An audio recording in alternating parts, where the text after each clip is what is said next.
Wagwan. Good morning, good night. Welcome back. And if you're listening for the first time, welcome to episode 3 of The Real Situation, where we give you a taste of Jamaican politics.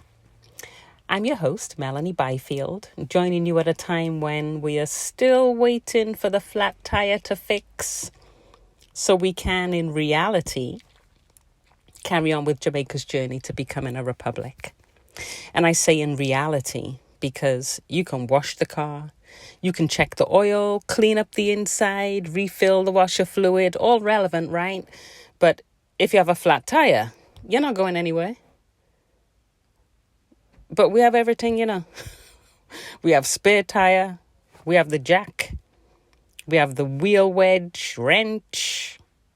All right. The wheel them lock, but ignore yourself. We have everything. No reason why it can't fix, right? Anyway, what's been happening since we last spoke? So the government is on a mission, educating the people about the contents of the Constitutional Reform Committee, the CRC's report. The contents of which are going to be the bill that's laid before Parliament. Where can we find it? Can always catch some really great stuff on YouTube if you're looking for information, discussions, etc. on this journey, as well as this podcast.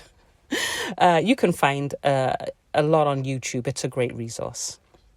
Even if you miss something live or you don't have the channel it was originally shown on, you can catch it back on YouTube most of the time.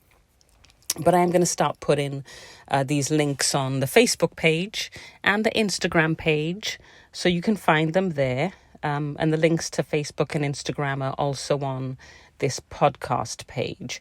But the Facebook is A Taste of Jamaica, and the profile is a Jamaican flag. You'll know you have the right one then. And the Instagram is A Taste of JA, and the profile picture, same thing. So what's on YouTube that is really resourceful? So I saw a great forum it was by Jamaicans for Justice, called Town Hall Series 2024. It took place on May 31st and it lasted 2 hours and 22 minutes around there. But don't watch that. It was great information on that forum. One of the things I was wondering though, is why these things are so sparsely attended. Like, what do you need to do to get people to do to these, to get to these forums? Why don't you let me know what your thoughts are on that? The moderator did have she made a great statement though. An uninformed public is a politician's dream. So it's very important that we inform ourselves about this process, right? And that forum also had some wonderful guests.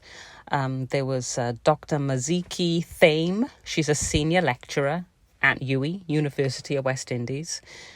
There was also Michael Hilton, KC. He's a lawyer. And Professor Emeritus Trevor Monroe, international governance consultant and founding director of the National Integrity Action. He's been a senator in the Jamaican Parliament. He's a political scientist and civil society advocate. As I say, that forum was excellent. What else was going on? There was a YouTube show called Get the Facts. It was on constitutional reform, and the guest was Dr. Lloyd Barnett, who is a Constitutional Reform Committee member, lawyer and constitutional expert. That was June the 2nd, and it lasted around 20 minutes. Again, very good, very informative. On June 6th at UWI, PJ Patterson, former Prime Minister of Jamaica, was speaking in a forum about the Constitution. It was about 3 hours long. Again, very, very informative. I watched it on Jeffrey Tavares's YouTube show called Make We Talk. It was on there that I saw it. And that show was also part of a Jamaica Observer report called Privy Council Was Never Intended to Be Jamaica's Final Court of Appeal, where PJ Patterson is basically speaking about how the framers of Jamaica's constitution never intended for the British Privy Council to remain as Jamaica's highest court. Otherwise, it wouldn't have been deeply. Otherwise, it would have been deeply entrenched in the constitution, basically, and it wasn't. He goes on to say that this should remain a settled national position and shouldn't be subverted because of political expediency, which has now emerged as a partisan divide. He also goes on to say, not one single valid ground has been advanced as to why this colonial institution should remain. And he also argues that Sir Alexander Bustamante was not convinced that it was a temporary measure. Otherwise, he would have insisted on the deep entrenchment of the Privy Council.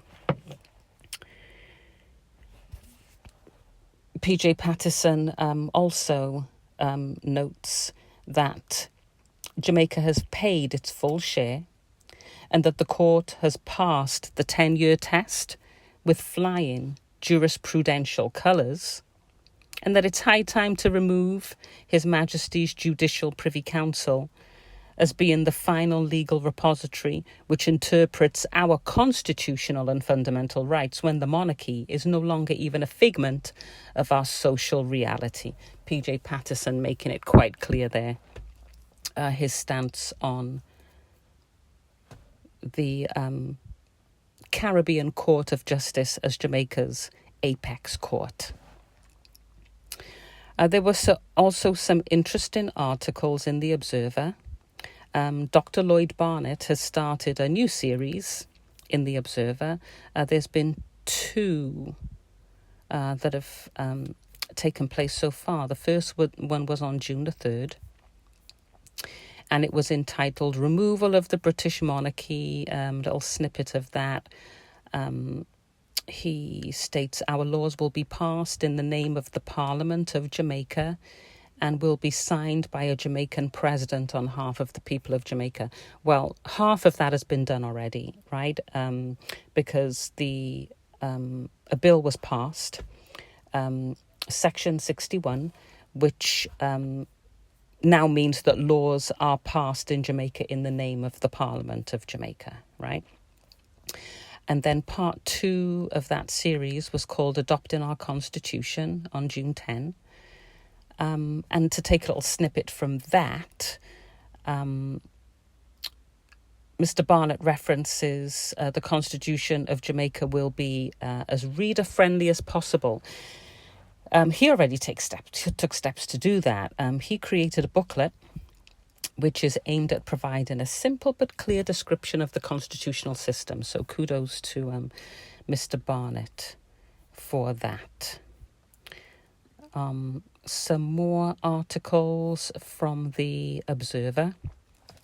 PJ Patterson in an Observer article that is June 7. Lockdown and don't move until you get agreement. Self-explanatory, right? He's urging the Prime Minister and the leader of the opposition to, basically reach agreement on this constitutional process. What else do we have? There's another article by Dennis Byron in the Observer again.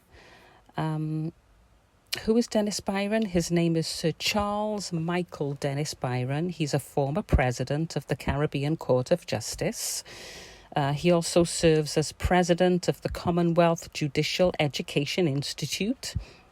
He's a former president of the International Criminal Tribunal for Rwanda and the former Chief Justice of the Eastern Caribbean Supreme Court.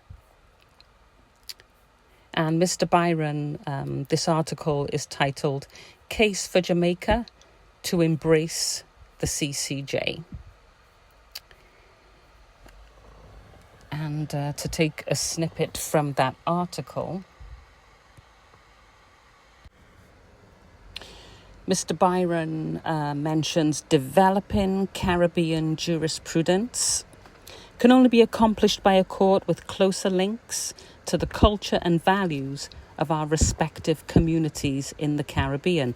I've had to remind myself that self-determination is the opposite of colonialism. So you can see where the thought process is generally on the CCJ being the final court for Jamaica. There is another article here.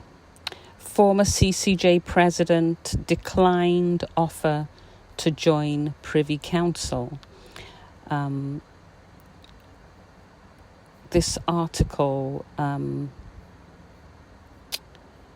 actually states, to take a quote from this article, this comes in light of the current debate concerning Jamaica's continued ties with the UK-based Privy Council as the country's final appellate court. President of the UK Supreme Court, Lord Reid, recently highlighted that possible opportunity for judges from countries like Jamaica could basically sit on the Privy Council. Sir Dennis said during a broadcast last week on Radio Jamaica's Beyond the Headlines that he would be disappointed if ever the invitation was accepted. And that Sir Dennis is, of course, Sir Dennis Byron. We also have another article. This is from the Gleaner. And this is talking about A.J. Nicholson's excellent book. A.J. Nicholson is the former Attorney General of Jamaica. During P.J. Patterson's administration, he was appointed Attorney General, and he was the longest serving Attorney General in the history of independent Jamaica.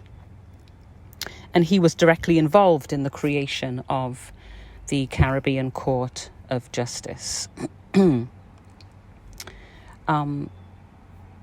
Nicholson has written a book called The Roadblock, Jamaica's Resistance to the Caribbean Court of Justice. And it comes highly recommended.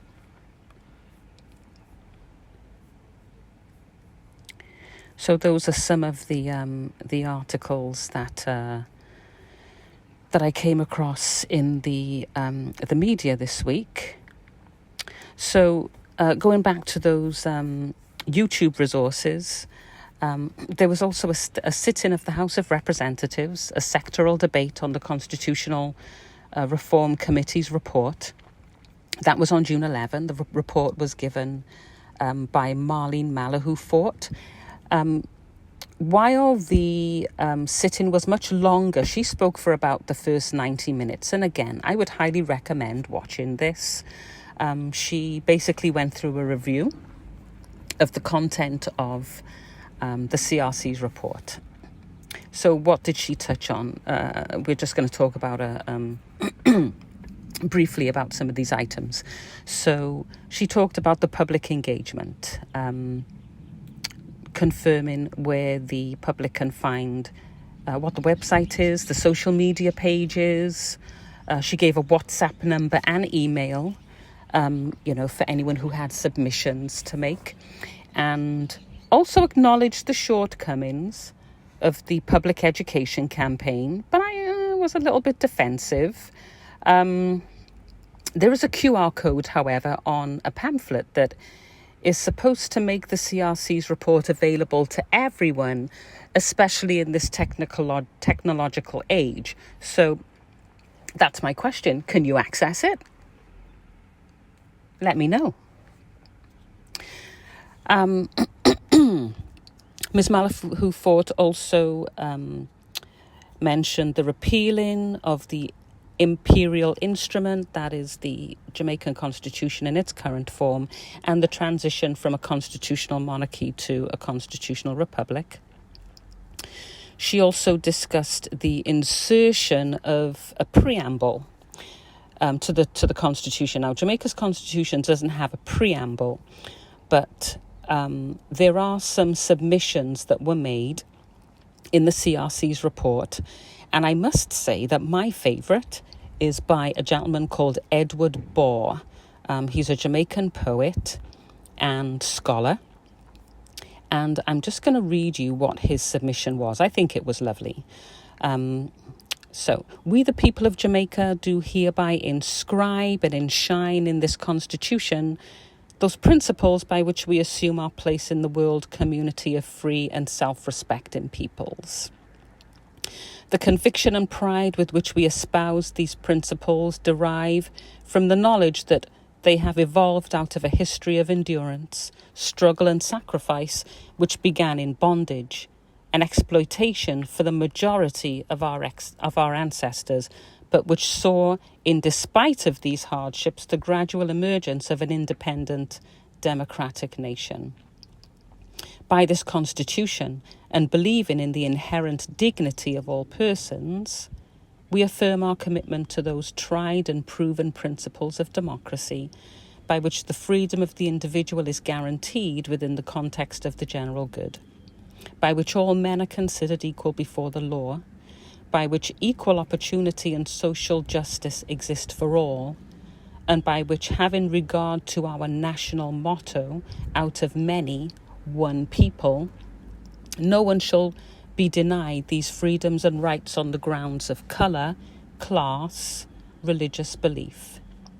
By these principles, we seek to promote the well-being, material, moral and spiritual, of all citizens, and to preserve a nation secure in its commitment to those ideals which reflect our best common hopes and aspirations, believing in the idea of the brotherhood of men and humbly acknowledging the supremacy and beneficence of God. Nice, right? I like that one. There were other submissions, but I like that one. Ms. Malahoo Fort also touched on the creation of the office of the president. This is in dispute. It's been, the reason it's in dispute, many think that it must be a 2/3 majority that the president is selected by, because otherwise you could have a situation where the prime minister is the one actually selecting the president. She talks about dual citizenship,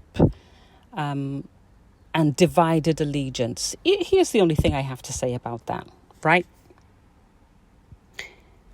Let's make a law, not a suggestion, and have everybody abide by it, right? Simple. Retention of the parliamentary system. There's also a discussion about ministerial duties being heavy and how difficult it is to get back to operating constituencies. What do you think about that? I'd like to know what you think about that. What Ms. Malahoo Fort is saying is that ministerial duties are so heavy, it's difficult to undertake what you need to do in your constituency, right? But she does also suggest that MPs do take these recommendations back to discuss with their constituents. She also goes on to highlight all of this, obviously, in the report. The impeachment of parliamentarians, which she's saying is not necessary because the justice system can just take its course. Otherwise, it becomes duplicative, right? A fixed general election date. While there was some initial issue, it might seem, with that, she did say that it can introduce a greater certainty. There's also the digitization of all the laws of Jamaica, which will be published in a searchable database. Magic. Ms. Malahoo Fort was also saying that the government needs more policy specialists across the board to deal with the legislative and policy work. Again, I'd be interested to know what your opinions are on that request. So what's brewing then? The CRC is moving to prepare the draft bill to transition Jamaica from a constitutional monarchy to a constitutional republic. And then the following process will take place. Once the bill is laid before Parliament, it will be a 3-month period before it can be debated, which the intention is to use it for public education on that bill, and also for a review by a joint select committee of Parliament. Once those 3 months will have to elapse after the bill's been debated before it can be voted on. And after the bill is passed in the House of Representatives, it then goes to the Senate. If the bill is passed in the House of Representatives but not the Senate, then by a 2/3 majority within 1 month, it has to go back to the House because it's classed as rejected, and then it'll go for a second vote. Once the bill has passed the House and the Senate, though, it'll go to the people of Jamaica for a referendum.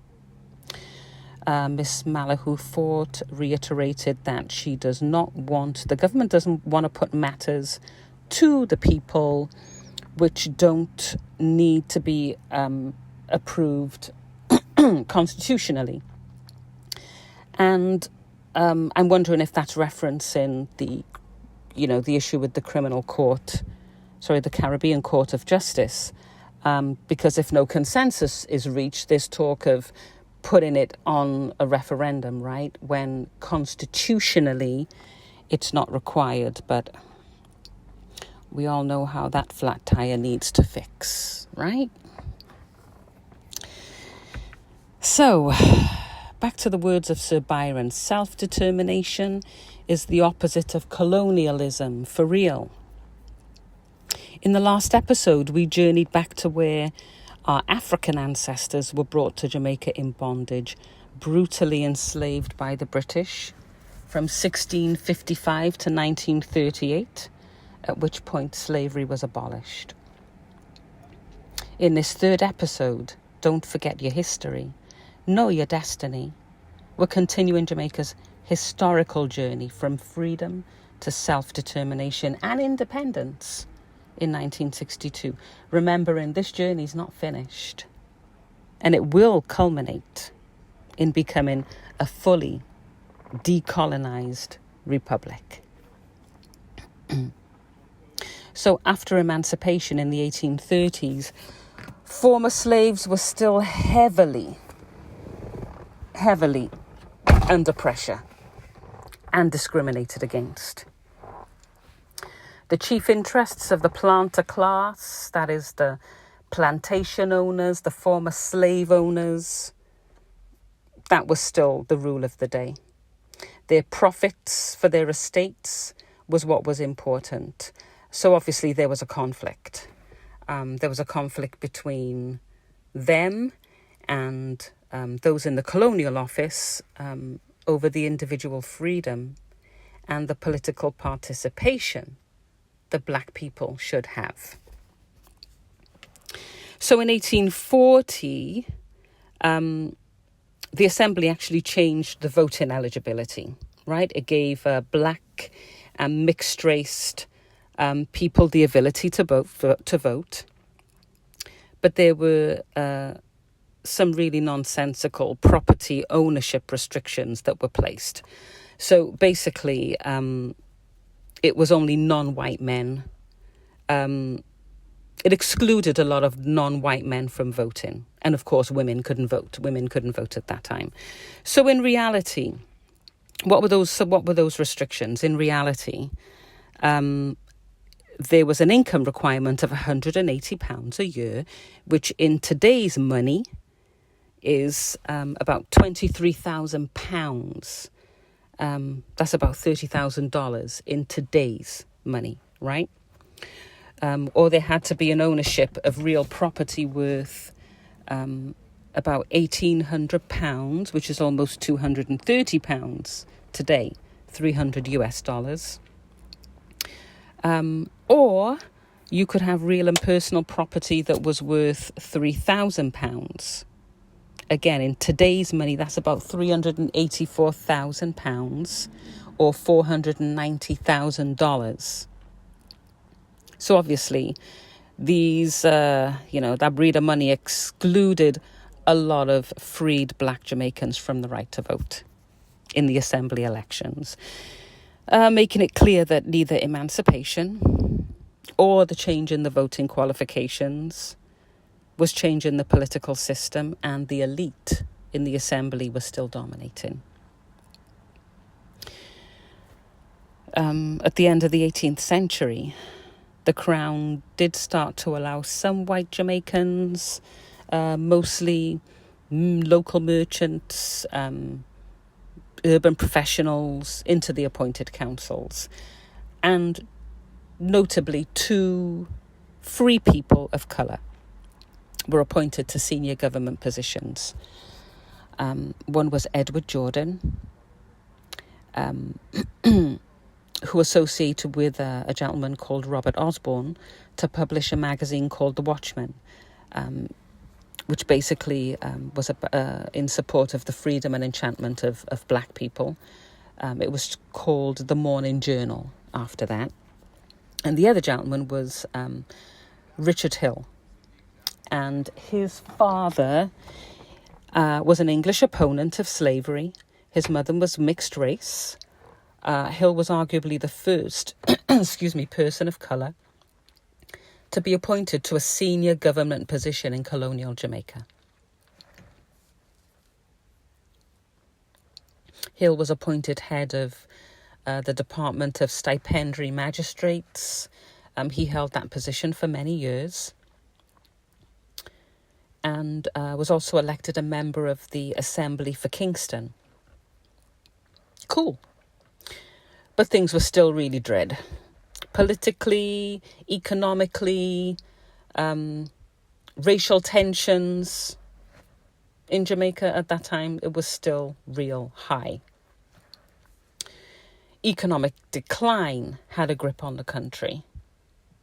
There were years there was floods, there was droughts. And even though the formerly enslaved population were free, it was those same black workers who were bearing the brunt of the economic stress. And now here came attempts to restrict and criminalise their religious and civil freedom. What was happening? So in the early 1865, the Assembly passed bills against cane cutting, the harvesting of small amounts of sugarcane for personal use, which had never been a problem before, and squatting on abandoned estates. These were now crimes. What was the punishment? The Assembly was proposing whipping as a punishment for cane cutting, or a return to apprenticeship for those under the age of 16. But the Anti-Slavery Society petitioned the Secretary of State for Colonies to veto the bills. And they were basically saying, look, the whip is a symbol of slavery. And if you're going to try and bring back, that back and try bring back slavery, there's going to be real trouble. You're going to start a riot. So times were tough, real tough. But Jamaican black workers were campaigning and organising for more equal treatment and better working conditions. And one of the main ways this was happening was through native Baptist churches. The gospel there was more radical. There was a merger of African cultural practices with Christian rituals, and it spoke more to the political concerns of the black people on the island who were really poor. George William Gordon son of a white slave master and black slave woman, was a politician and a wealthy landowner. He was a Baptist and St. Thomas representative in the National Assembly. And in 1854, Gordon made a 32-year-old supporter of his called Paul Bogle a deacon. He built a church in Stony Gut, and he would hold religious and political meetings there where he put forward that radical and political vision to that congregation. In August 1865, Gordon chose Bogle to go with their complaints to the British colonial governor, Edward Eyre. And Bogle went 35 miles with a group of small farmers and former slaves to meet with Governor Eyre to talk about their political grievances, right? But he wouldn't meet with them. Bogle even petitioned Queen Victoria for some of her land to cultivate on a cooperative basis. What was her response? Oh, work harder and figure it out. So more direct action was needed. On Saturday, October 7, 1865, Bogle was at the Morant Bay Courthouse. A crowd had gathered there for petty sessions.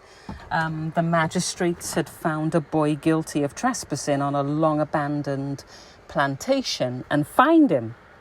But they didn't only fine him, they tacked on much higher court costs for him to pay. There was a spectator, James Joegan, and he urged the fine but without the costs. The magistrates ordered him arrested for that input, but he ran. He was chased by police, but they were beaten back by the crowd that was there. So as a consequence, on the Monday, the magistrates issued warrants of arrest for Bogle and the others who assisted him, Mr. Joe Egan.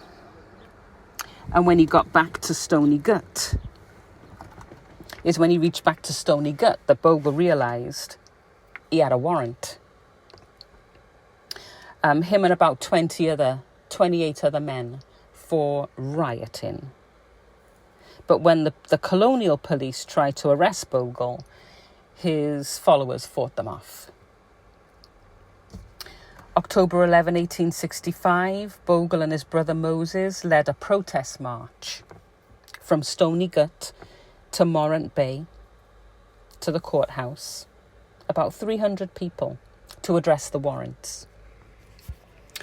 They were confronted by this chief magistrate, Baron von Kettelhod, one big plantation owner. He had about five plantations on some of the richest lands in St. Thomas, right? And he told the protesters to disperse or risk death. So them start fling stone pan him. What did the colonial militia do in response?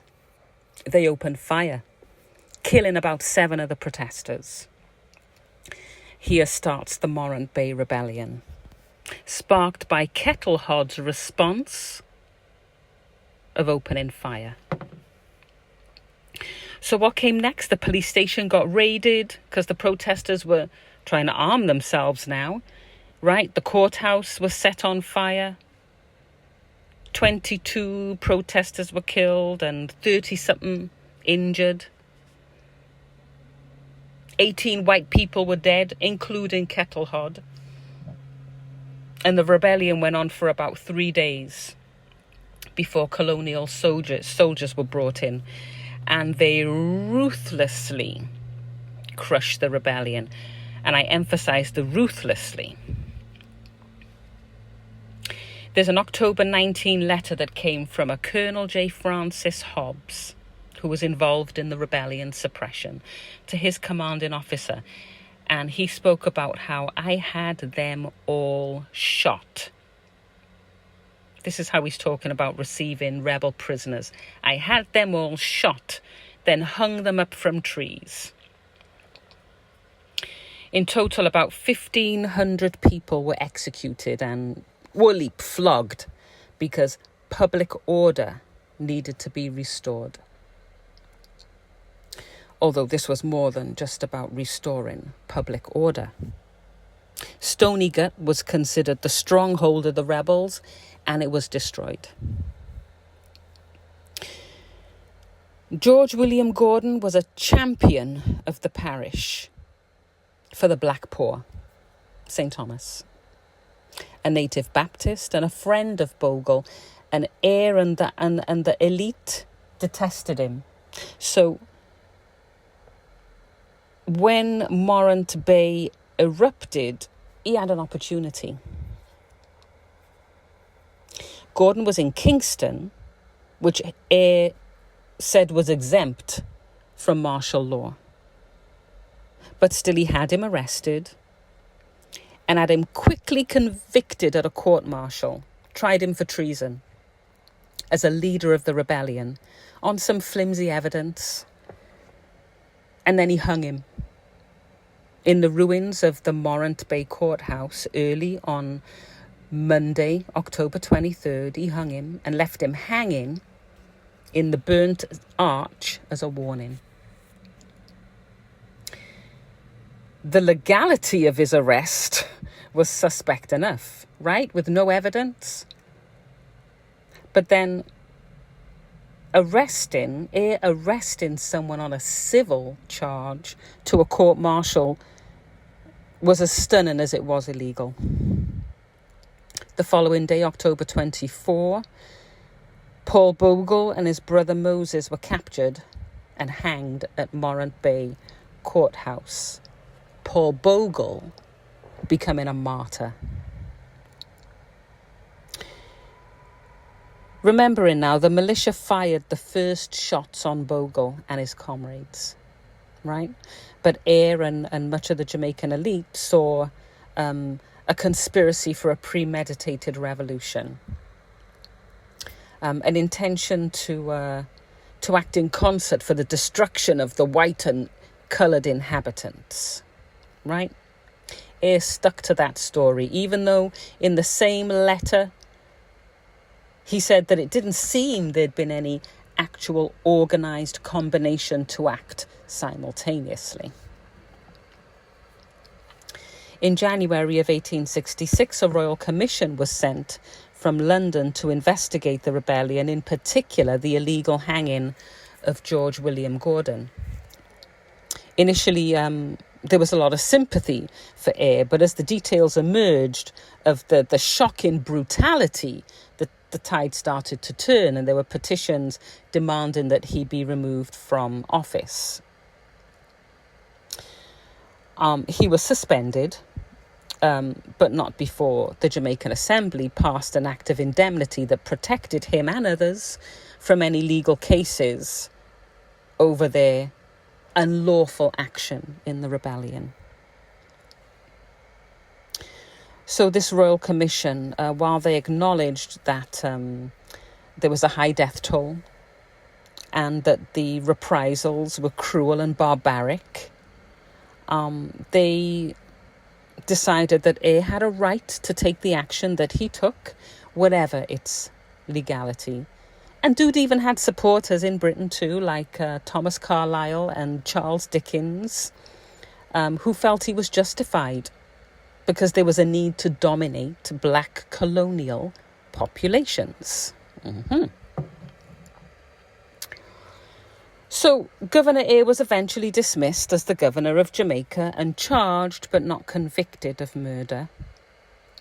The new Tory government in 1866 covered all his costs and pensioned him off. Gordon and Bogle, they were made national heroes of Jamaica. Their faces on coins and banknotes, and their lives and legacies celebrated. Now, even though the rebellion was suppressed ruthlessly, the white planters were so alarmed that they persuaded the Assembly to abolish itself and established direct British rule. So here comes Jamaica now as a crown colony being governed directly from England. What did this move do? It ended the growing influence of people of colour in elective politics. The bar on non-whites from public office was reinstated, even though it was heavily opposed by people like Edward Jordan. And so what did this new Crown Colony government do? It established a legislative council, an executive privy council, and the colonial office exercised power through a presiding British governor. So let's fast forward a little to 1884, where we see some new constitutional changes, right? The Crown Colony rule was modified. The legal structure was now following along the lines of English common law and county courts, and a constabulary force was established. There was also a conference that took place that re-established an elected assembly, which would now have 9 elected members and 6 appointed members. They were in a permanent minority. They had no influence and no administrative power. And that property qualification and a literacy test made sure that only a handful of black Jamaican of the black Jamaican population could vote in these elections. So under this new constitution, there were 9,176 who could vote out of a population of 600,000. Yeah. So, well, Sagwan. Sugar's declining in importance. So things started to change with landholding in Jamaica. There were former plantations that were going bankrupt. Some were sold to Jamaican peasants or small farmers under the Crown Lands Settlement, and other cane fields were taken over, basically by British producers, notably by the British firm Tate and Lyle. So the second half of the 19th century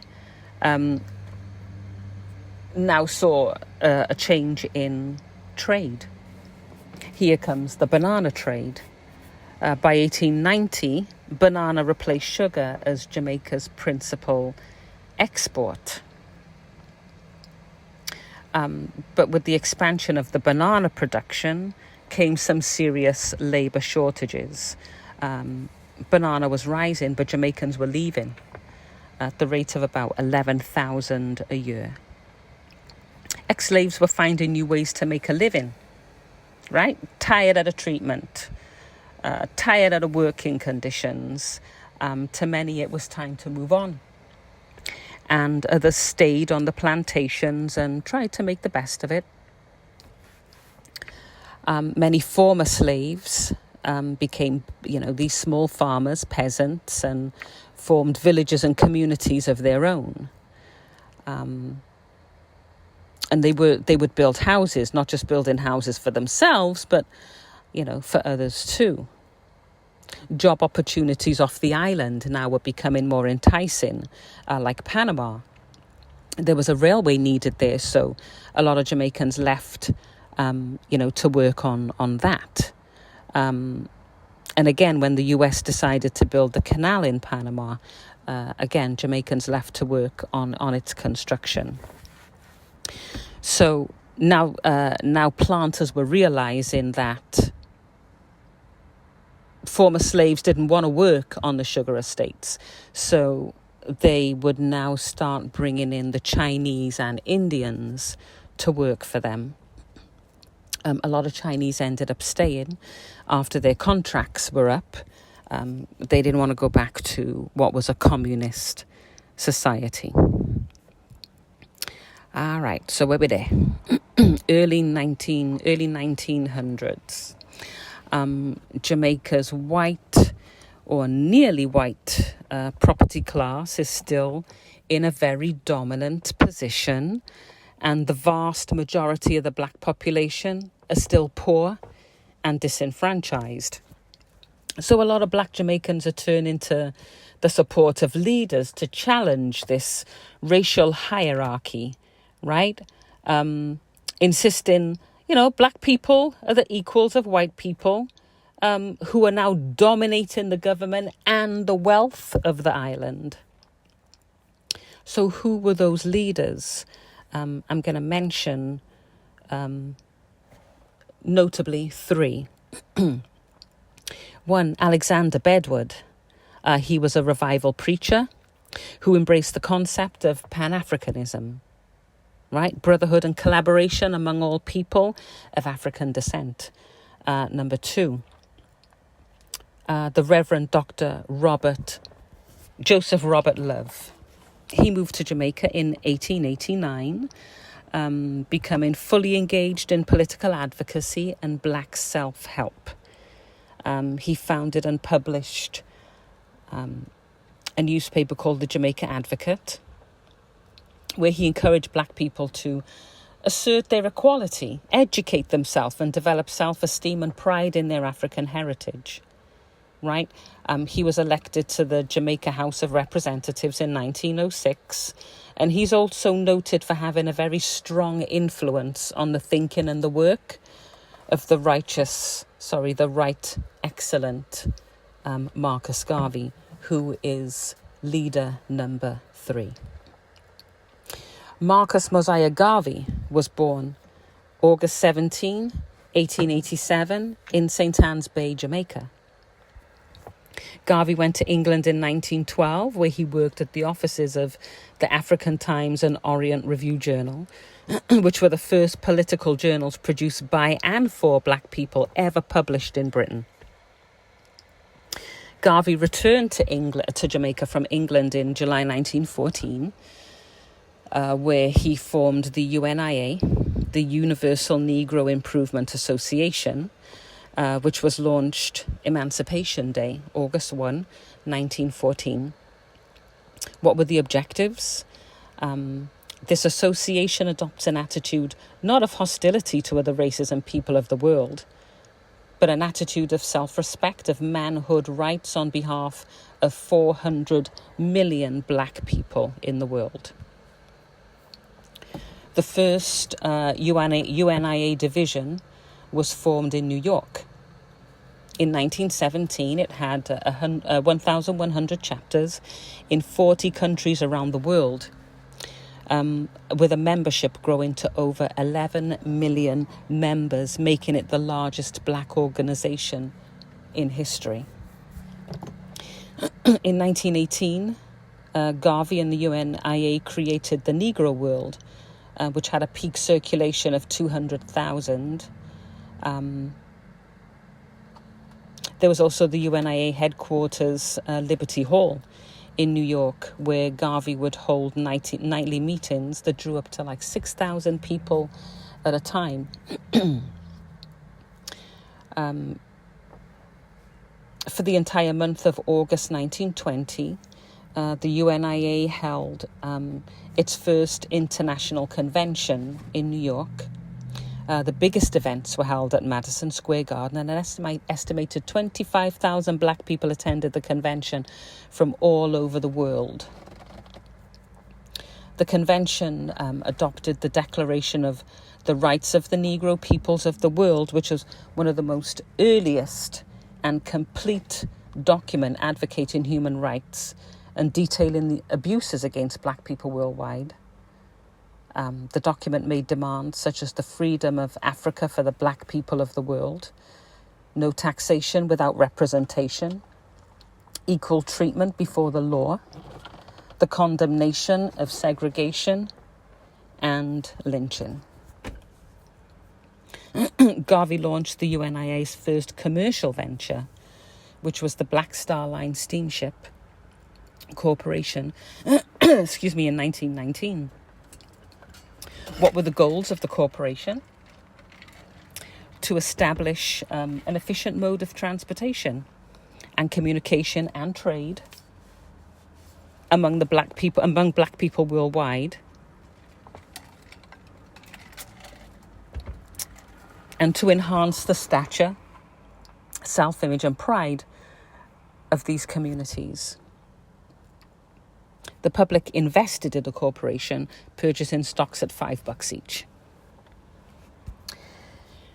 The corporation also purchased its first ship, the SS Yarmouth, in September 1919. It would set sail for 3 years between the US and West Indies as the first Black Star Line ship with an all-black crew and a black captain. Ulip agwan with Garvey, right? Ulip. And I must say that, a lot of the issues I talk about here in these podcasts, it's not even giving them justice, but overview, right? Overview. So in 1920, Garvey established the Negro Factories Corporation. A man before his time, right? He offered stock for African Americans to buy. He raised $1 million for that project. He wanted black people to produce everything they needed, right? Completely rely on your own efforts. It generated income. It provided jobs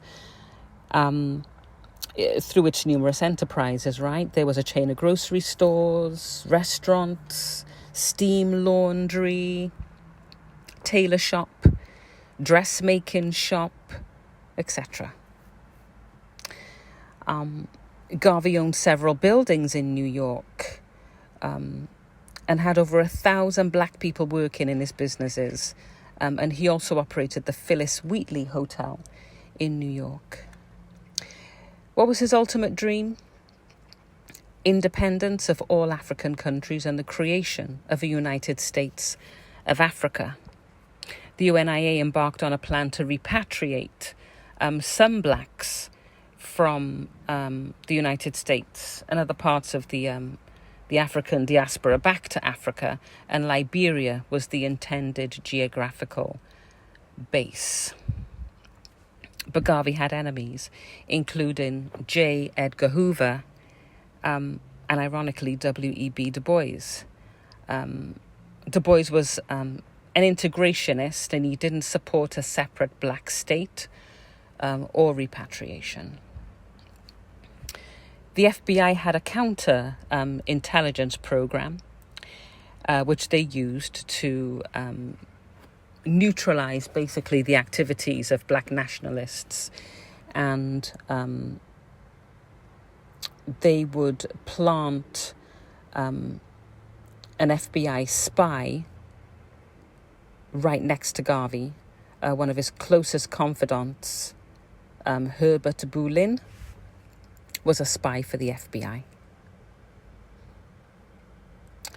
In 1932, when his steamship company went bankrupt, Garvey was convicted of mail fraud, alleging to have used the United States mail to fraudulently collect money for investment in a ship that was never acquired. He went to jail for 2 years, and his sentence was commuted by President Coolidge, and he was deported to Jamaica. Fast forward to 1928, Garvey created the People's Political Party, which was the first modern political party in Jamaica, the first to defend the interests of the black majority. The party's manifesto called for a minimum wage, land reform, university, judicial reform. Some snippets of that there. In an effort to rebuild the international influence of the UNIA, Garvey went back to London in 1935, where he subsequently died.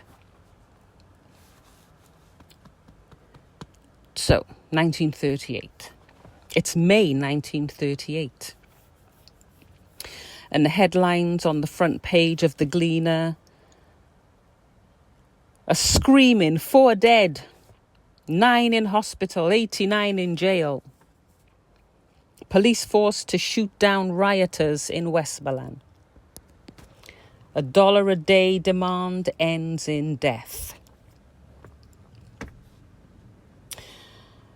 There are various starting points across the West Indies where these disturbances started breaking out. But in Jamaica, most of the island experienced some serious strikes and disturbances.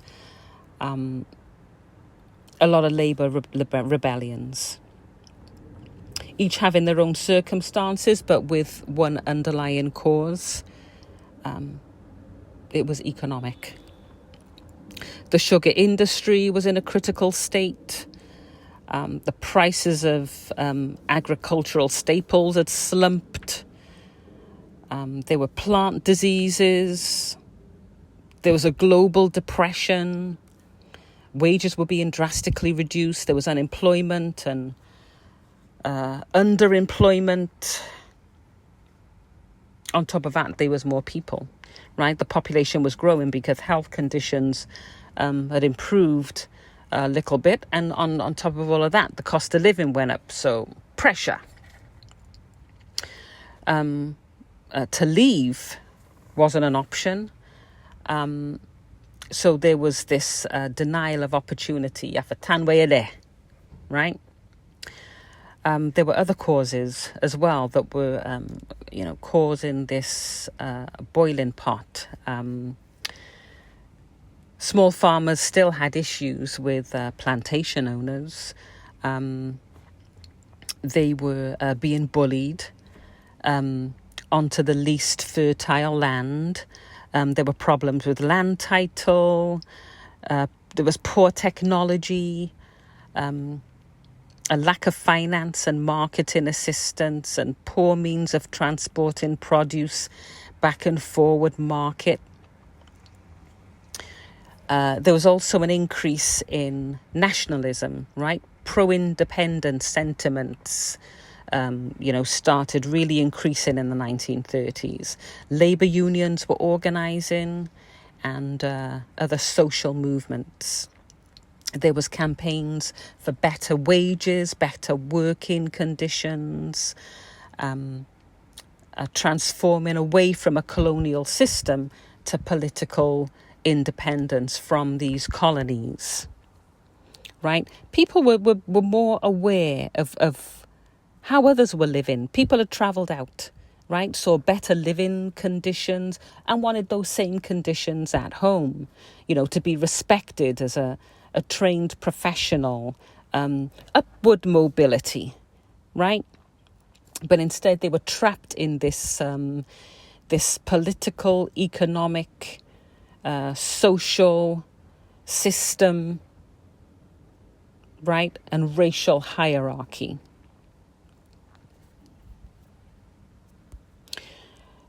So, December 1937, there were workers who refused to reap the crops on the Surge estate in St. Thomas at the rates that were being offered. The police were called in, and another 400 and 500 strikers forced other people, no sir, stop work. So the police were called in. Strikers were arrested and they were fined, and the ringleaders were imprisoned. More reports in the Gleaner. 1,000 labourers, a large portion, were now on strike at the central sugar factory at the Frome estate. And they won't go back to work until their $1 a day is met by the West Indies Sugar Company. More news reports. The factory is entirely in the hands of strikers. There's rifle fire. There's shrieks and cries, and men are on the ground, and some are motionless, and others are staggering injured. All hell had broken loose. 4 people were killed. And the Gleaner was reporting that people didn't want to get treatment because you're going to be thought of as being involved in the protests and arrested. The events at Frome were described as electrifying. Right? Demonstrations by waterfront workers striking because they wanted wage increases. More and more workers were stopping work in the city. Work was halting. Major stores had to put up their shutters because workers were marching. On May 24, the governor ordered the arrest of a man called William Alexander Bustamante, a popular figure who had been addressing the public protest meetings and writing letters to British members of Parliament about the terrible, terrible and distressing economic conditions on the island. Bustamante was arrested, and his principal, William Grant. And there was initially a refusal to allow them bail. And that made things worse. That provoked more riots, right? So Bustamante's in prison, and they need a leader. And here comes a man called Norman Manley. Not really a Labour leader. That's what he told the crowd of people that he was addressing, right? But a week later, the government then realised, okay, we have to let Bustamante and Grant go, right?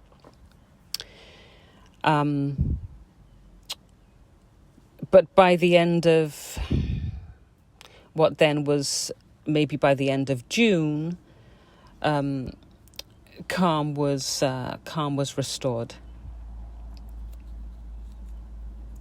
and Norman Manley, as a barrister, gave a lot of the workers representation.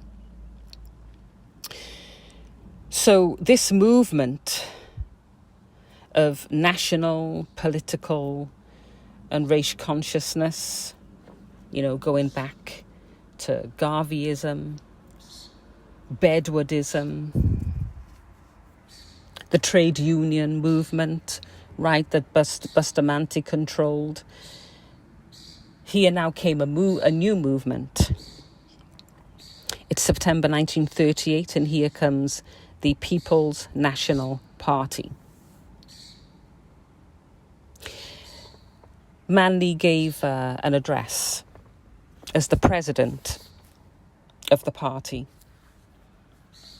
His famous closing words, "I believe we will have launched tonight a government which will make of this country a real place that our children and our children's children will be proud to say, we come from Jamaica." That phrase is the title of a book by Ewart Walters, a veteran Jamaican activist and journalist. And yes, there were people who saw those riots coming. There was a man called R.S. Peat, And in June 1938, he sent a letter to the Colonial Office in London from Scotland, outlining what he saw as deplorable conditions that Jamaicans faced in the 30s and 40s. I'm going to read you a quote from his letter. Unfortunately, I have not had an acknowledgement of my previous letter to you, but that will not prevent me from stressing the deplorable conditions under which Jamaican labourers are forced to live and work. It's quite possible that my appeals will be like seeds falling on stony ground, but I shall have the satisfaction of knowing that I've done my share to help expose the conditions of modern slavery which still exist in Jamaica. After all, this boast of British is best. Whether you wish to believe it or not, sir, the riots are the direct result of the wicked oppression of black by white, in other words, colour prejudice. It's not only the labourers who suffer as a result of the subtle form of British colour prejudice, but they suffer more because oppression over a period of years has reduced them to a state of helplessness. Even since the abolition of slavery, the feeling has prevailed that the conditions on the sugar estates were intolerably wretched. And if you want to demoralise any man, you kept him as a labourer on a sugar estate.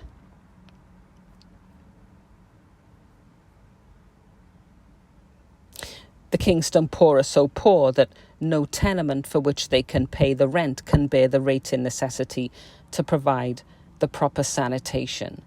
Those are other quotes of letters that were sent to the Colonial Office in London. But basically what Dude was saying was he was ashamed to be British, the way that he saw Jamaicans, black people in Jamaica, being treated. So the government, in response to those labour riots in 1938, decided to create the Moyne Commission, headed up by Lord Moyne, to investigate what had happened. They rejected the idea of immediate independence and the introduction of universal adult suffrage, right? Votes for everyone. That was what was featured amongst the workers' demands. But long story short, it not done nothing. It never did nothing at all. So, a couple of years later, actually, in 1940, is when Marcus Garvey died in London at the age of 53, without having been able to set foot in Africa. He became Jamaica's first national hero. In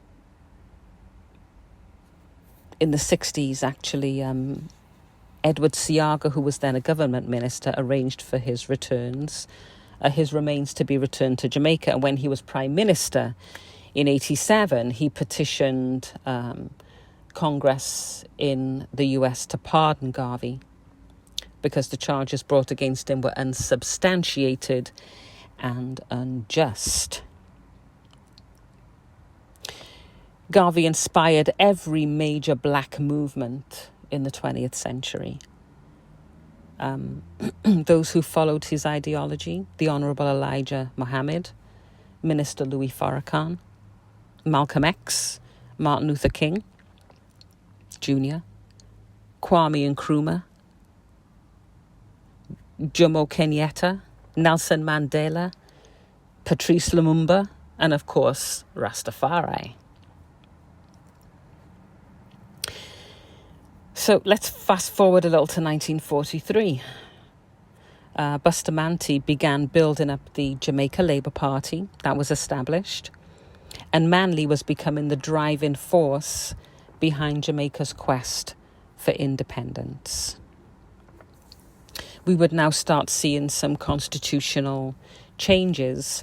In 1944, in November, that Crown Colony system was modified. There was now limited self-government and universal suffrage, right? Everyone could now vote, all men and women. Under this new charter, the legislature became a bicameral parliament, right? A upper house and a lower house. But ultimately, the power remained in the remained in the hands of the governor and other high officials. But parties kept lobbying the colonial government for more constitutional power and for the elected government. And in June 1953, there was a new constitution. For the first time, ministers could now exercise a wide responsibility in the management of the internal affairs of the island, right? The only limits placed on their power was with regards to public security, public prosecutions, and matters affecting the civil service. All that still fell under the colonial secretary. Let's fast forward to the next major change, which was in 1958. Jamaica became a member of the British-sponsored Federation of West Indies. This is when the British government decided to merge its Caribbean colonies, Jamaica and 9 other colonies, into this federation. But there were issues, right? Nationalism was on the rise, and there was dissatisfaction within the new union. Jamaica felt like smaller islands would start draining it. People were upset that Kingston wasn't the capital of the Federation. And ultimately, Bustamante he started campaigning to pull Jamaica out, right? For Jamaica to secure its own independence. Manley decided that should be put to a referendum, and that took place in 1961. And as a result of that referendum, 54% decided Jamaica was to leave the West Indies Federation. And after that, Jamaica continued its push for its own independence. Something of consequence. So in 1961, there was a bill that abolished what was Empire Day. That was the birthday of Queen Elizabeth. Instead, a new bill came forward, and that designated what is the now Labour Day, right? May 23rd was designated as Labour Day, and it marked that working class movement that started in Jamaica in 1938. So, onwards with Jamaica's push for independence, right? From October 1961 through January 1962, there was a joint committee of the House of Representatives and the Legislative Council who worked to draft the Jamaican Constitution. Manley took Jamaica to the polls in April of 62 to secure the mandate of Jamaica becoming independent. And that result was positive. 72.9% of the voter, of the people who turned out to vote, wanted Jamaica to become independent. So as of August 6, 1962, Jamaica became independent. Jamaica's constitution was approved by the United Kingdom, and it was included as that imperial document, right? The second schedule of the Jamaica (Constitution Order in Council 1962 under the West Indies Act of 1962. That's what granted Jamaica political independence. Bustamante replaced Manley as the premier between April and August. That was what the head of government was known as, right? Pre-independence. Upon independence, he became Jamaica's first prime minister. So, on August 6, 1962, Jamaica became an independent nation. But the journey's not over. Independence is not full, and decolonization is not complete. So that right there was our brief but rough journey through history, right? Which we can't forget, but we know our destiny. I'd like to leave you, as has become the norm, with a quote from the right excellent Marcus Mosiah Garvey. I trust that you will so live today as to realize that you are masters of your own destiny, masters of your fate. If there's anything you want in this world, it is for you to strike out with confidence and faith in self and reach for it.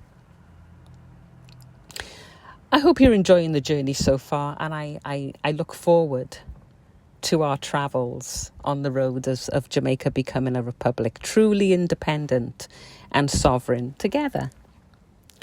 Remembering somebody still needs to fix that flat tire we got, right? You can find this podcast on Buzzsprout, Spotify, Podcast Index, Deezer, Podcast Addict, Apple, iHeartRadio, and Amazon Music. And of course, if you want to reason about anything in between this and our next episode, you can email me at atasteofja@outlook.com. Until the next time, I thank you so much for supporting this podcast, and I thank you for taking the time to listen. One love.